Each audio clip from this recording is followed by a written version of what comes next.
America ने पहलगाम में हुए आतंकवादी हमले के लिए पाकिस्तान की निंदा क्यों नहीं की? अमेरिका और पाकिस्तान की नज़दीकियां बढ़ती क्यों नजर आ रही हैं? इस समय डोनाल्ड ट्रंप अमेरिका के राष्ट्रपति हैं, वही देश के मुखिया हैं। जाहिर सी बात है, उन्हीं की सहमति से ये सब होता दिख रहा है। पर अपने पहले कार्यकाल में ट्रंप इससे अलग थे। उस समय उनका पाकिस्तान के प्रति रुख बहुत कड़ा होता था। उदाहरण के लिए जनवरी 2018 को उन्होंने एक्स, तब तो ट्विटर ही नाम था, उस पर क्या लिखा था आप देखिए। लिखा था कि पिछले 15 सालों में अमेरिका ने पाकिस्तान को लगभग 2,75,000 करोड़ रुपए दिए। ये एक मूर्खतापूर्ण कदम था। उन्होंने हमारे नेताओं को बेवकूफ़ बनाया, हमें झूठ और धोखे के अलावा कुछ नहीं मिला। हम जिन आतंकवादियों को अफगानिस्तान में खोजते हैं, उन्हें पाकिस्तान अपने यहाँ छिपाया बैठा होता है। ये सब और नहीं सहा जाएगा। अपने उसी कार्यकाल में ट्रंप ने पाकिस्तान को दी जाने वाली मिलिट्री एड भी कट कर दी थी। पर अपने दूसरे टर्म में ट्रंप के सुर बदल गए हैं। वो पाकिस्तान को अ ग्रेट नेशन कहकर संबोधित करते हैं, कह रहे हैं कि पाकिस्तान के साथ व्यापार किया जाएगा। इसी के साथ अमेरिका के सेंट्रल कमांड के प्रमुख जनरल माइकल कुरिला ने भी पाकिस्तान की तारीफ में कसीदे पढ़ने शुरू कर दिए हैं। उन्होंने कहा है कि पाकिस्तान आतंकवाद के खिलाफ लड़ाई में अमेरिका का अभूतपूर्व सहयोगी रहा है। इसलिए सवाल उठ रहा है कि अचानक अमेरिका का पाकिस्तान के प्रति इतना प्रेम कैसे उमड़ गया। आज के शो में हम इसी पर चर्चा करेंगे और इन नज़दीकियों का भारत पर क्या असर पड़ सकता है, और अमेरिका ने पहलगाम के लिए पाकिस्तान की निंदा क्यों नहीं की थी। आप ये शो देखेंगे तो आपको समझ में आ जाएगा। फिर आपको मिडल ईस्ट से जुड़ा एक अपडेट देंगे, बताएंगे कि ट्रंप वहाँ से अपने लोगों को निकालने के लिए क्या कर रहे हैं, उन्हें निकलने के लिए क्यों कह रहे हैं, और अब वहाँ किस खतरे का अंदेशा हो रहा है। नमस्कार, स्वीकार कीजिए निखिल का। आप खबरगांव का डेली इंटरनेशनल बुलेटिन राजदूत देख रहे हैं।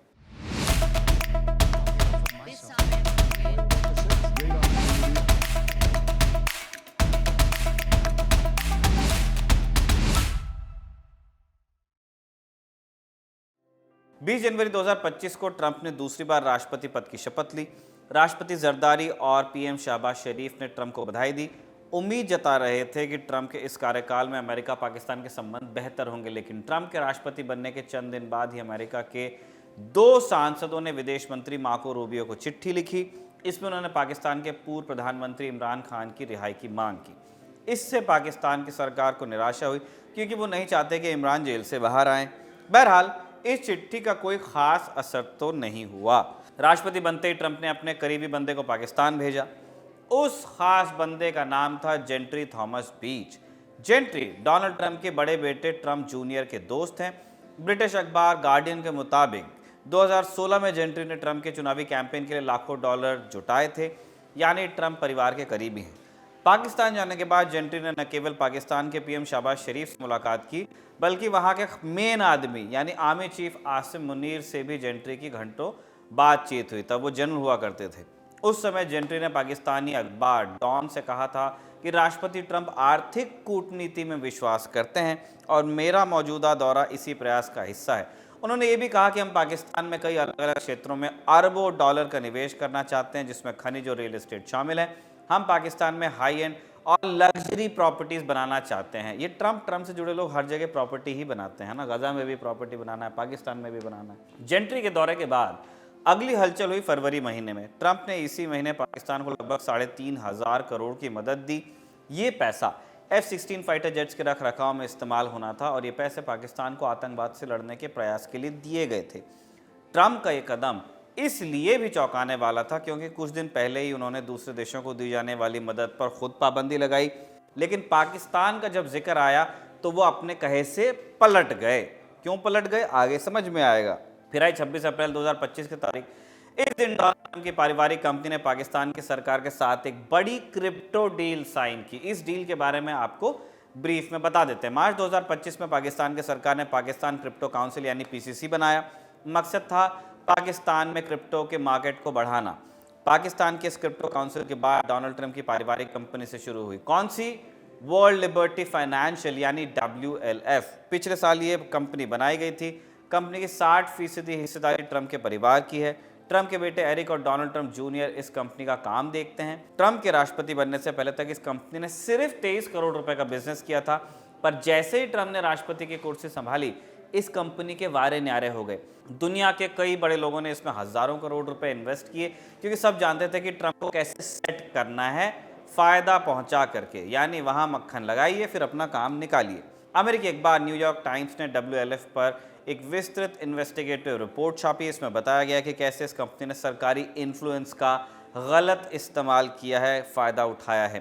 ट्रंप से जुड़ी इसी कंपनी ने अप्रैल में पाकिस्तान के क्रिप्टो काउंसिल के साथ हाथ मिलाया। WLF की तरफ से ज़ाकरी विटकॉफ पाकिस्तान गए थे। विटकॉफ से कोई घंटी बजी।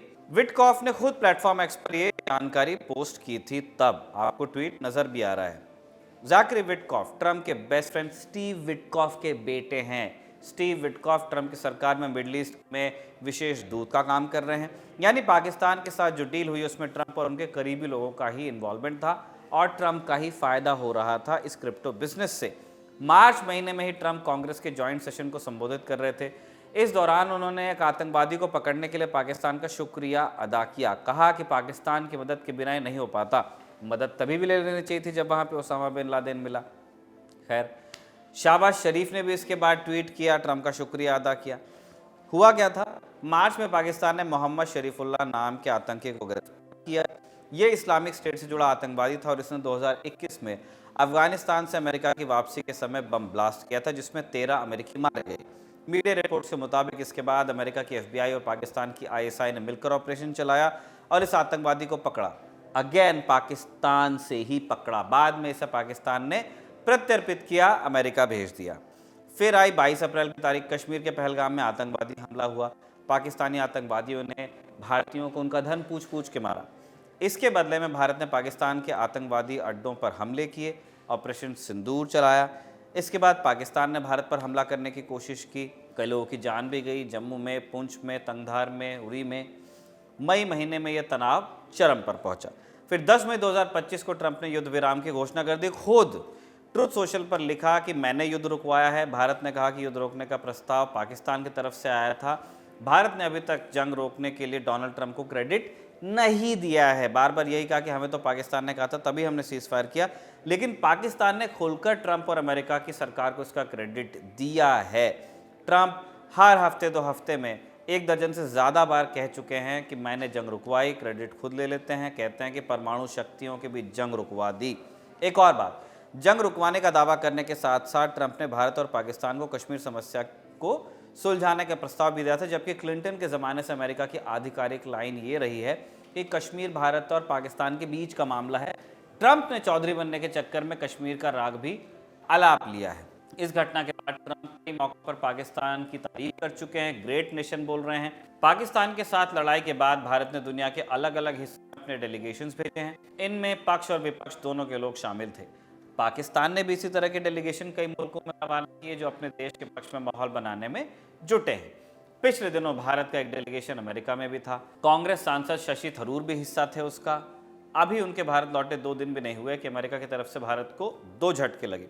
पहला तो असीम मुनीर के अमेरिकी दौरे की खबर आई। दूसरा, अमेरिकी जनरल का बयान आया है जिसमें उन्होंने पाकिस्तान की खूब तारीफ की है। दोनों को समझते हैं। खबर है कि फील्ड मार्शल असीम मुनीर को अमेरिका ने अपने आर्मी डे के लिए न्योता दिया है। वो 14 जून को अमेरिका पहुंचेंगे। अभी तक दोनों देशों ने इसकी पुष्टि नहीं की। लेकिन दूसरा कि अमेरिका के सेंट्रल कमांड के प्रमुख जनरल माइक कुरिल ने कहा है कि पाकिस्तान आतंकवाद के खिलाफ लड़ाई में अमेरिका का अभूतपूर्व सहयोगी रहा है। उन्होंने ये भी कहा कि अमेरिका और पाकिस्तान के संबंध को भारत से जोड़कर नहीं देखना चाहिए। जनरल माइक आगे बोले कि हमें भारत और पाकिस्तान दोनों के साथ रिश्ते रखने होंगे। मैं ये नहीं मानता हूँ कि ये कोई बाइनरी स्विच है कि हम भारत के साथ संबंध रखें, पाकिस्तान के साथ नहीं। हमने पाकिस्तान के सहयोग के चलते इस्लामिक स्टेट के दर्जनों आतंकवादियों को मारा है। ये भारतीय विदेश नीति के लिए बहुत बड़ी चुनौती है, क्योंकि भारत ने पिछले 2 दशकों में बड़ी मेहनत से भारत और पाकिस्तान को डीहाइफनेट किया था। यानी भारत और पाकिस्तान को एक बराबर देखने की जो दुनिया की प्रवृत्ति थी उसको तोड़ा था, पाकिस्तान को अलग थलग किया था और इसका असर दिखने लगा था। लेकिन अब अमेरिका पाकिस्तान के सगे यार की तरह बात कर रहा है। मीडिया रिपोर्ट्स में ये बात भी चल रही है कि जनरल माइक ने आसिम मुनीर की भी तारीफ की और कहा कि जब अफगानिस्तान में विस्फोट करने वाला आतंकी शरीफुल्लाह पाकिस्तान में पकड़ा गया तो मेरे पास मुनीर का फ़ोन आया। मुनीर ने खुद मुझसे शरीफुल्लाह को प्रत्यर्पित करने की इच्छा जताई थी। ऐसे में सवाल उठता है कि अमेरिका पाकिस्तान के साथ रिश्ते क्यों बेहतर कर रहा है। जानकार 2 बड़ी वजह बताते हैं, वैसे तो 3 है। पहली वजह, दोनों देशों की पुरानी दोस्ती तो रही है। सोवियत अफगान वॉर के समय से ही अमेरिका ने पाकिस्तान को समर्थन देना शुरू किया ताकि वो मुजाहिदीनों को ट्रेनिंग दे सके और सोवियत यूनियन के खिलाफ लड़ सके। वो जंग खत्म हो गई, फिर भी अफगानिस्तान और पाकिस्तान पर आतंकवादियों को पनाह देने के आरोप लगते रहे। कई बार आतंकवादी सीमा पार करके पाकिस्तान आ जाते, ब्लास्ट वहाँ करना है, जाना पाकिस्तान में है। इसलिए अमेरिका अभी भी पाकिस्तान से दोस्ती करना चाहता है ताकि आतंकवाद से लड़ने में उसका साथ मिलता रहे, क्योंकि अमेरिका एक बार इन कथित मुजाहिदों या आतंकवादियों से पीछा छुड़ाकर भुगत चुका है। अमेरिका ने जो अफगानिस्तान में करना चाहा, उसी के नतीजे में आतंकवादी गुट बने और बात 9/11 तक पहुंची। तो अमेरिका जानता है कि आतंकवादियों और आतंकवादियों के संरक्षण जैसे पाकिस्तान में जो लोग बैठे हैं, उन लोगों से बातचीत का एक चैनल खुला रहना चाहिए ताकि वो लोग पलटकर अपने ही पीछे न पड़ जाएं। दूसरे बिंदु पे आते हैं। पाकिस्तान चीन का पक्का दोस्त है और चीन की अमेरिका से ऑब्वियसली नहीं बनती। हालांकि अमेरिका ये भी नहीं चाहता कि उसकी चीन से जंग हो जाए, क्योंकि ऐसा हुआ तो ग्लोबल सप्लाई चेन प्रभावित होगी, अमेरिका को भी बड़ा नुकसान हो जाएगा। ऐसे में अमेरिका चाहता है कि चीन को इंडो पैसिफिक रीजन में अलग थलग किया जाए और उसके लिए वो चीन के एक दोस्त पाकिस्तान को अपने पाले में करना चाहता है। तीसरा बिंदु, अमेरिका और खासकर ट्रंप ये चाहते हैं कि उन्हें ओबामा की तरह एक नोबेल पीस मिल जाए, नोबेल पीस प्राइज। तो वो ऐसी गतिविधि करते रहते हैं ना कि मैंने परमाणु शक्ति में लड़ाई रुकवा दी, मैंने गाज़ा में लड़ाई रुकवा दी, मैं कश्मीर सॉल्व कर दूंगा। और पाकिस्तान भी यही चाहता है कि कश्मीर मसले पर वो दुनिया में जिस तरह अकेला पड़ा है, ओआईसी के लोग तक उसके साथ नहीं आ रहे थे, वो ख़त्म हो, अमेरिका कश्मीर के गेम में उतरे। तो पाकिस्तान ट्रंप की कंपनी में पैसा लगा रहा है और बदले में शांति दूत ट्रंप पाकिस्तान पाकिस्तान गा रहे हैं। ऐसे में देखना होगा कि भारत की विदेश नीति इससे कैसे निपटेगी। हम अभी तक के डोनाल्ड ट्रंप को क्वेश्चन नहीं कर पाए हैं कि जब सिर्फ पाकिस्तान के कहने पर हमने सीज फायर की है, तो फिर ट्रंप बार बार क्रेडिट उसका कैसे ले रहे हैं। क्या हम अमेरिका को आईना दिखाने की हिम्मत कर पाएंगे कि आप कैसे आतंक के समर्थक पाकिस्तान की तरफदारी कर रहे हैं, वो भी तब जब अमेरिका का एक महत्वपूर्ण सहयोगी भारत पहलगाम जैसे हमलों का शिकार बना है। जो दोस्ती अमेरिका के स्टेडियम्स में और मोदी स्टेडियम अहमदाबाद के वहाँ नज़र आई, उसकी भी ये परीक्षा होगी। ये चैप्टर यहीं तक। अब मिडल ईस्ट से आई खबर को जान लेते हैं। अमेरिका ने मिडल ईस्ट के कुछ देशों से अपने दूतावास के स्टाफ और अपने नागरिकों को वापस घर बुलाया है। खबर है कि इस इलाके में कुछ बड़ा हो सकता है। बड़ा क्या? एनवाईटी की रिपोर्ट के मुताबिक अमेरिकी अधिकारियों को यह पता चला है कि इजराइल ईरान में ऑपरेशन शुरू करने के लिए तैयार है। वो ईरान के परमाणु कार्यक्रम पर कभी भी एयर स्ट्राइक कर सकता है। दर्शक जानते ही हैं कि ईरान के परमाणु कार्यक्रम से चिंतित इजराइल खुद एक परमाणु शक्ति है। अगर ईरान पर अटैक हुआ तो मिडल ईस्ट में तनाव और बढ़ेगा। इसके अलावा अमेरिका की ईरान से होने वाली डील की बात भी बिगड़ सकती है। मिडल ईस्ट में कहाँ से अमेरिकी अपने लोगों को बुला रहे हैं? इराक से, बहरीन से, कुवैत के भी कुछ डिप्लोमेट्स को बुलाया है। इसके साथ साथ लोगों के लिए ट्रैवल एडवाइजरी भी दी गई है। अमेरिका ने अपने दूतावासों को सुरक्षित करने के लिए और सैनिक भेजे और मरीन्स कर्मचारियों को सतर्क रहने को भी कहा है। इस रिपोर्ट के बाद ईरान का भी पक्ष सामने आया। एक ईरानी अधिकारी ने द न्यूयॉर्क टाइम्स को बताया कि अगर इजराइल ईरान के परमाणु ठिकानों पर हमला करता है तो ईरान जवाब देगा, तुरंत जवाब देगा। ये जवाबी हमला अक्टूबर 2024 में किए हमले जैसा ही होगा। इस हमले में ईरान ने इजराइल पर करीब 200 बैलिस्टिक मिसाइल्स दागी थी। ईरान ने यह भी कहा कि अगर इजराइल हमला करता है तो वो उसके साथ साथ अमेरिका को भी जिम्मेदार मानेगा। ईरान अमेरिकी ठिकानों को भी निशाना बना सकता है, ऐसा भी कहा गया। ईरान बार बार धमकी दे रहा है कि अगर उस पर हमला हुआ तो इसका अंजाम पूरी दुनिया को भुगतना पड़ेगा। इसी जानकारी के साथ सर्वेश का रिकॉर्ड किया और साजिद का लिखा राजदूत हम करते हैं कंक्लूड। आपसे अगले एपिसोड में मुलाकात होगी। ऐसी कामना के साथ विदा लेते हैं। देखते रहिए खबरगाम।